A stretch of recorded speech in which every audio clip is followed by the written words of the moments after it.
पूरी दुनिया इस वक्त हैरान है पाकिस्तान के आर्मी चीफ मुनीर की हालत देखकर। वो बिलावल भुट्टो का आप सुन रहे थे कि हमारे मुनीर का नाम सुन के मोदी कहीं छुप जाता है। स्टैंड अप कॉमेडियन होना चाहिए बिलावल भुट्टो। लेकिन आप देखिए, नरेंद्र मोदी तो खुले में बात करते हैं, लाल किले के प्राचीर से भी बुलेट प्रूफ की शील्ड लगा के भाषण नहीं देते। लेकिन वहां देखिए मुनीर की क्या हालत हो रखी है। जो मुनीर पाकिस्तान में सारी पावर लेकर बैठा है, वो दहशत में जी रहा है भाई। आप उसकी तस्वीरें देखिए। लोग कह रहे हैं मुनीर को मौत का डर सता रहा है। Asim Munir bullet proof glass की आड़ में अपनी जान बचाता फिर रहा है। मुनीर के आगे जो ग्लास लगा है, दावा है कि वो बुलेट प्रूफ ग्लास है। हैरानी की बात यह है कि मुनीर ने सेना के अधिकारियों के साथ मीटिंग में यह बुलेट प्रूफ ग्लास लगवाया। आप देख रहे हैं, सेना के साथ मीटिंग में यह बुलेट प्रूफ ग्लास में बैठा है। सोचिए इसके खौफ का आलम क्या होगा। अलग अलग मीडिया रिपोर्ट्स के मुताबिक ये तस्वीरें तब की हैं जब मुनीर रावलपिंडी में सेना की 273वीं कॉर्प्स कमांडर कॉन्फ्रेंस को संबोधित कर रहा था। तब Munir bullet proof transparent glass के पीछे था। मुनीर की इस मीटिंग में सेना के कुछ अधिकारी दिख रहे हैं। एक खाली से हॉल में सेना के अधिकारियों के बीच मुनीर बुलेट प्रूफ ग्लास में था। इसलिए ये सवाल उठ रहे हैं कि मुनीर को सेना के अधिकारियों के बीच डर क्यों लग रहा है भाई? क्या मुनीर को अपनी ही सेना से खतरा है? क्या मुनीर को सेना में अपने खिलाफ बगावत का डर है कि कहीं कोई उठ के मार ना दे? क्योंकि ऐसी कोई वजह नहीं है कि मुनीर को अपनी सेना के बीच भी बुलेट प्रूफ ग्लास में रहना पड़े, लेकिन वो रह रहा है तो वजह तो होगी कुछ बॉस। कुछ तो उसको डर है। पता चला होगा कि भाई कहीं ऐसा ना हो कि जैसे बाहर अज्ञात हमलावर मार रहे हैं, यहां ज्ञात हमलावर मार दे, कोई अपना ही मार दे। असीम मुनीर कितना खौफ में है, कितना डरा हुआ है, इसका अंदाजा इसी बात से आप लगा सकते हैं कि मुनीर इन दिनों बुलेट प्रूफ जैकेट पहन के घूम रहा कहा जा रहा है। दावा किया जा रहा है कि मुनीर 24 घंटे बुलेट प्रूफ जैकेट को पहनकर घूम रहा है। कुछ रिपोर्ट्स में तो यह तक दावा है कि मुनीर बुलेट प्रूफ जैकेट पहन के सो भी रहा है। हाल ही में मुनीर जब लीबिया के दौरे पर गया था तो वहां मुनीर की तस्वीरों को देखकर यह अंदाजा लगाया जा रहा है कि मुनीर ने यूनिफॉर्म के अंदर बुलेट प्रूफ जैकेट पहनी हुई। आप देख रहे हैं अंदर जो ऐसे टाइट सा मामला दिख रहा है, बाह के पास देखिए और पीछे देखिए। मीडिया रिपोर्ट्स में दावा किया जा रहा है कि यह बुलेट प्रूफ जैकेट पहने हुए। जैकेट पहनने की वजह से मुनीर की यूनिफॉर्म थोड़ी मोटी दिख रही है और जैकेट का एक आउटलाइन भी दिख रहा है। अब ये बनियान तो हो नहीं सकती इतनी मोटी, जिसकी वजह से कसा हुआ है यूनिफॉर्म। यूनिफॉर्म के नीचे बुलेट प्रूफ जैकेट पहनने से मुनीर का शरीर थोड़ा बल्कि भी लग रहा है, उसका हाथ भी थोड़ा बल्कि लग रहा है। पाकिस्तान में मुनीर को लेकर यह बातें पहले ही होती रही हैं कि मुनीर बिना बुलेट प्रूफ जैकेट पहने बाहर नहीं निकलता। लेकिन अब यह चर्चा और तेज हो गई है कि अगर आप देखेंगे तो मुनीर की ये बुलेट प्रूफ जैकेट दिख रही है और लोग कह रहे हैं कि भाई ये तो बड़ा डरपोक आदमी है। ये देश क्या लीड करेगा, देश की सेना क्या लीड करेगा जो खुद डरा हुआ है। इमरान खान की पार्टी के नेता तो यहां तक दावा कर रहे हैं कि मुनीर बुलेट प्रूफ जैकेट पहनकर सो रहा है। वो कहीं भी जाता है बुलेट प्रूफ जैकेट उतारता ही नहीं है।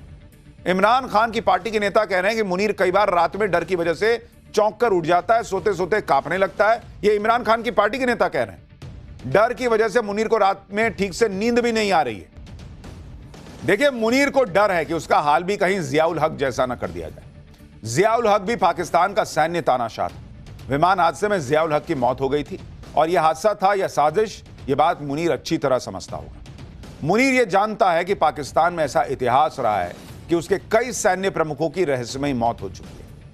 जैसे 1988 में पाकिस्तान के आर्मी चीफ रहे जनरल जियाउल हक की रहस्यमयी प्लेन हादसे में मौत हो गई थी। इस हादसे में जियाउल हक समेत 29 लोग मारे गए थे। इनमें पाकिस्तान के कई बड़े सैन्य अधिकारी थे और मारे गए लोगों में पाकिस्तान में अमेरिका के राजदूत भी शामिल थे। कई लोग कहते हैं कि इसके पीछे उस वक्त के सोवियत संघ का हाथ था। कई लोग कहते हैं कि यह काम पाकिस्तानी सेना के अंदर के ही कुछ लोगों ने करा दिया।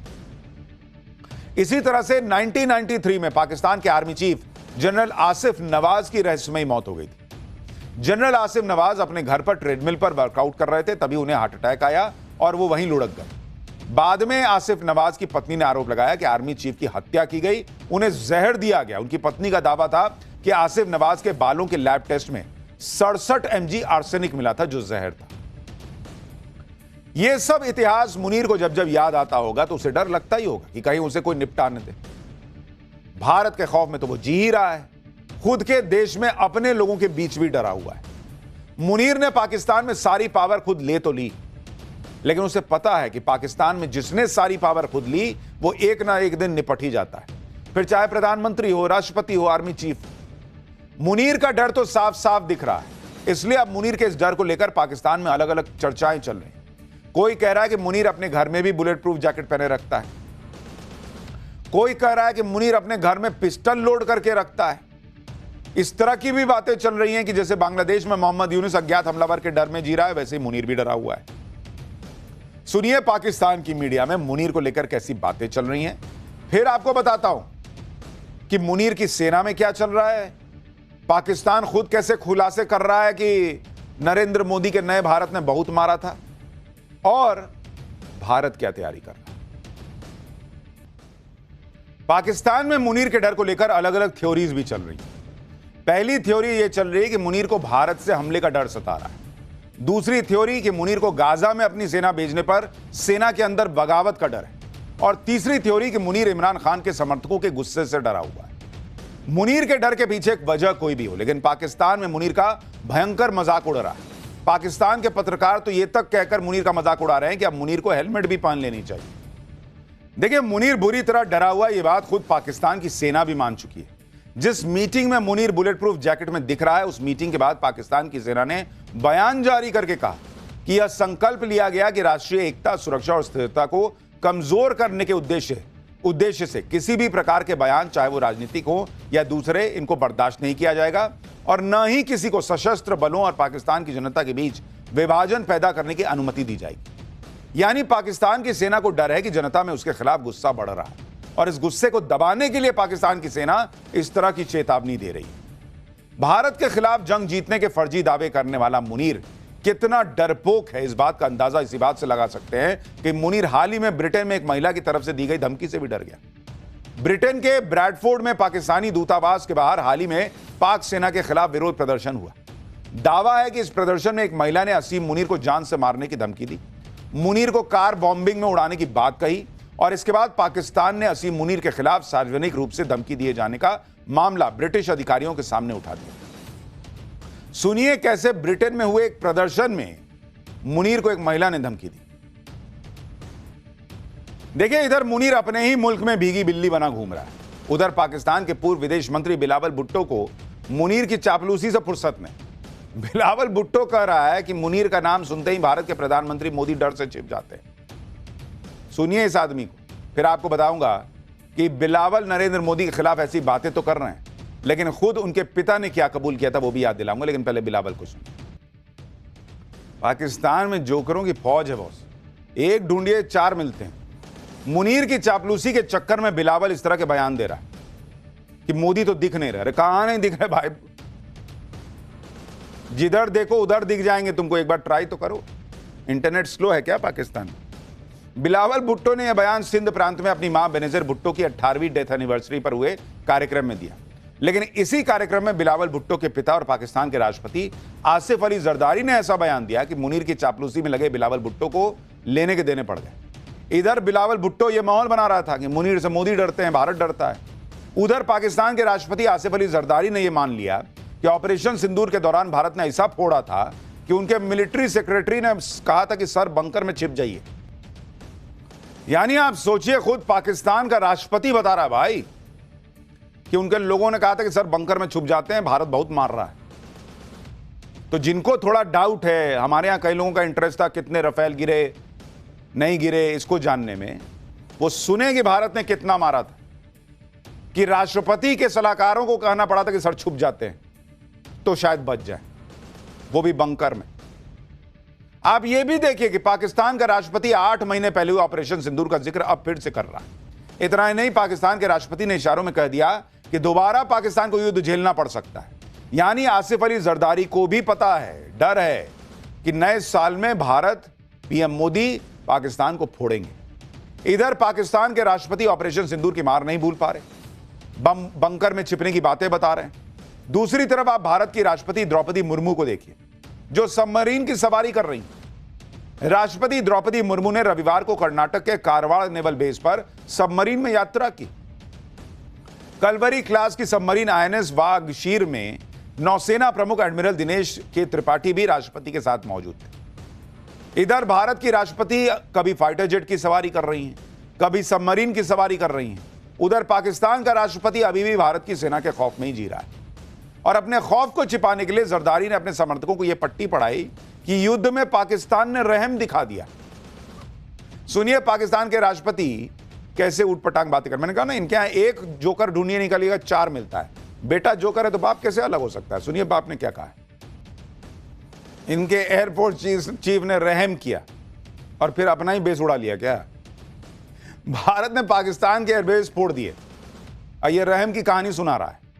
यहां पाकिस्तान के राष्ट्रपति अपनी जनता को रहम की कहानी सुना रहे हैं। दूसरी तरफ पाकिस्तान के डिप्टी पीएम और विदेश मंत्री इशाक डार ने भी खुद मान लिया कि भारत ने पाकिस्तान के इतना अंदर घुसकर मारा कि उनका नूर खान एयरबेस भी चपेट में आ गया और पाकिस्तान कुछ न कर पाया।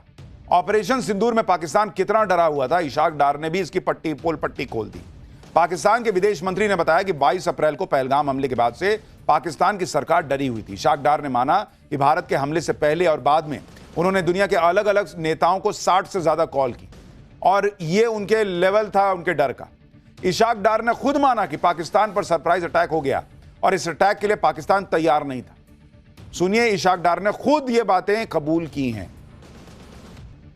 यानी पाकिस्तान का विदेश मंत्री खुद क्या बातें मान रहा है, आप उसको समझिए। वो इशाक डार खुद बता रहा है कि इनका प्लान था कि हम 4 बजे भारत पर अटैक करेंगे, भारत 2:30 बजे फोड़ के चला गया।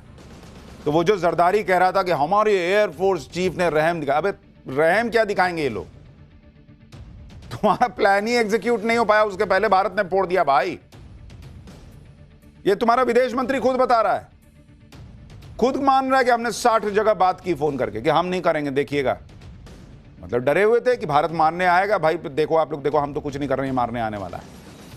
पाकिस्तान के विदेश मंत्री ने बताया कि कैसे भारत ने पाकिस्तान को फोड़ने के लिए 36 घंटे में 80 ड्रोन भेज दिए। इसके साथ ही इशाक डार ने यह झूठ भी परोस दिया कि 80 में से 79 ड्रोन कुछ नहीं कर पाए, एक ड्रोन थोड़ा सा डैमेज किया। इशाक डार खुलकर ना बताएं, लेकिन ये थोड़ा सा डैमेज कितना बड़ा था इसकी सैटेलाइट इमेज दुनिया ने देखी है। पाकिस्तान उस बच्चे की तरह है जो फेल होने के बाद दुनिया को बता रहा कि अरे मैंने तो 80 में से 79 क्वेश्चन हल कर दिए, एक छूट गया था थोड़ा सा, बस इतना, इंक खत्म हो गया था। अरे दुनिया ने देखा है, बेशरम देश, तुमको फूटा, तुम्हारा एयरबेस फूटा हुआ देखा है भाई। वो भी एक इसलिए मान रहा है कि उसको भी थोड़ा अंदर से तो लगता ही होगा। आदमी कितना भी जलील हो, बेगैरत हो, अंदर से थोड़ा तो लगता ही है ना कि भाई दुनिया ने देख रहा है क्या। एक आया था ऐसा चुन्नू सा, ऐसे थोड़ा सा गिरा, वहां पे ऐसे हल्का सा खरोच हो गया था, हम झाड़ू से साफ कर दिया। इसका बस चलता तो बोल देता। ऑपरेशन सिंदूर पर बात करते करते पाकिस्तान का विदेश मंत्री अपनी बातों में फंस गया। ऑपरेशन सिंदूर के बाद पाकिस्तान ने इस बात का बहुत डंका पीटा था कि उसने भारत के मिलिट्री इंस्टॉलेशंस पर हमला कर दिया था। याद है ना, पाकिस्तान ने दावा किया था कि उसने भारत के उधमपुर एयरबेस पर हमला किया था। लेकिन अब पाकिस्तान के विदेश मंत्री खुद ऑन रिकॉर्ड कह रहे हैं कि भारत के मिलिट्री इंस्टॉलेशन पर हमले की खबर झूठी थी। इस झूठ की आड़ में भारत ने पाकिस्तान पर हमला कर दिया। यानी खुद मान रहा है कि पाकिस्तान कुछ नहीं कर पाया था। पाकिस्तान कितने ही हाथ पैर मार ले, युद्ध को लेकर कोई भी झूठी कहानी सुनाने का प्रयास करे, राफेल गिराने के फर्जी दावे कर ले, लेकिन अंदर ही अंदर उसे पता है कि पीएम मोदी ने पाकिस्तान को इतनी अंदर तक घुसकर मारने का आदेश दे रखा था और वो सेना ने करके दिखाया जैसा पहले कभी नहीं हुआ। और ऑपरेशन सिंदूर तो सिर्फ ट्रेलर था, अभी तो सेना पूरी पिक्चर की तैयारी में लगी। भारतीय सेना लगातार अपनी तैयारियों के वीडियो शेयर कर रही है। बहुत से लोग कह रहे हैं कि 2026 बहुत निर्णायक रहने वाला है। दुश्मन को चेतावनी दी जा रही है कि भारत तैयार है। देखिए जरा भारत की तैयारियों की एक झलक।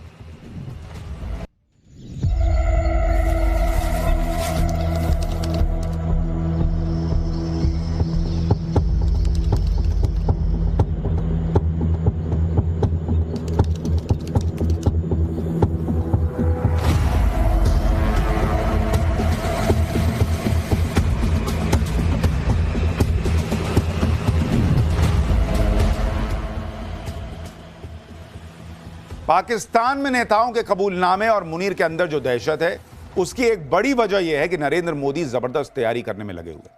और आप देखिए कि आज ही डिफेंस एग्जीबिशन काउंसिल ने करीब 79,000 करोड़ रुपए की रक्षा प्रस्तावों को मंजूरी दी है। इसमें tank, missile, surveillance system, refueler aircraft, अवाक्स हेलीकॉप्टर, स्पाइस बॉम्ब की खरीद सब शामिल है। भारतीय पैदल सेना के लिए लॉन्ग रेंज पिनाका, जो कि एक मल्टी बैरल रॉकेट लॉन्चर है, की खरीद को भी मंजूरी मिल गई है। इसमें भीष्म टी टैंकों को अपग्रेड करना शामिल है। मीडियम लिफ्ट हेलीकॉप्टर MI-17 का मिड लाइफ अपग्रेड होगा। इजराइल से बड़ी संख्या में स्पाइस बम खरीदे जाएंगे। ये एयर टू ग्राउंड बॉम्ब हैं जो सटीक हमला करते हैं। वायुसेना के लिए बहुत बड़ी संख्या में Astra mark 2 air to air मिसाइलें, 200 किलोमीटर से ज्यादा की रेंज है इनकी, उनको विकसित किया जाएगा और खरीदी होगी। भारतीय नौसेना और वायुसेना के लिए medium range surface to air missile MRSAM खरीदी जाएंगी। इसके अलावा सुसाइड ड्रोन भी खरीदे जाएंगे। अमेरिका से MQ-9B high altitude long endurance यानी हेल की सी गार्जियन ड्रोन भी ली जाएंगी। इंडियन आर्मी कोई कसर नहीं छोड़ रही। ये तस्वीरें आप देख रहे हैं, थोड़ी देर पहले ही भारत में बने पिनाका रॉकेट सिस्टम का पहला टेस्ट किया गया है। चांदीपुर रेंज में पिनाका रॉकेट के लॉन्ग रेंज वर्जन का यह टेस्ट सफल रहा। रक्षा मंत्री राजनाथ सिंह ने इस कामयाबी पर DRDO को बधाई दी है। आप सोचिए कि साल 2000